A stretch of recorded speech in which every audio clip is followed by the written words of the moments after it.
আপনাদের তো আমাকে লাখ লাখ টাকা দেওয়া উচিত, আমি আপনাদের লাখ লাখ টাকা বাঁচাই দিচ্ছি, হাততালি দেন। একটা কথা আছে ইংলিশে, breakfast is like a king, lunch is like a queen, and the dinner is like a beggar.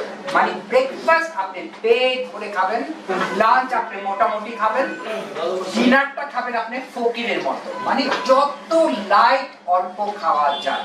আপনি শশা কিনে এনে শশা খান, বাদাম কিনে এনে বাদাম খান, শশা বাদাম দুইটা মিক্স করে সালাদ বানিয়ে খান।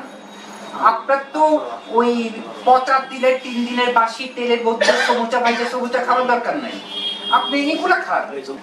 আপনারা চেষ্টা করবেন ভাত জিনিসটা অ্যাভয়েড করার যত সম্ভব। আমাদের ভাতের মধ্যে আসলে ভালো কিছুই নেই।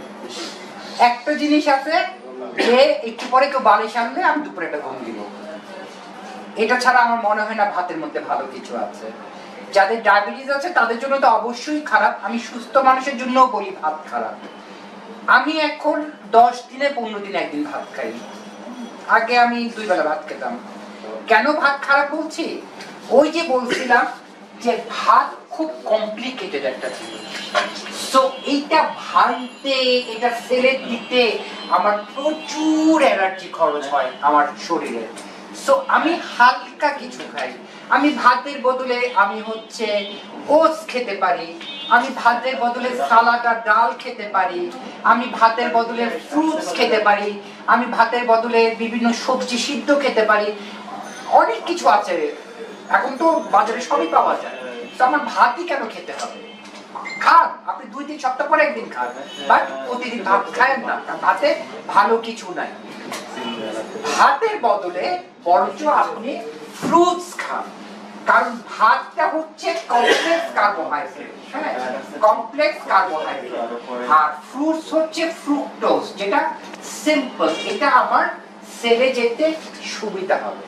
ফ্রুটস আমাদের হচ্ছে নির্ভর করবে সম্পূর্ণ 2টা জিনিসের উপরে।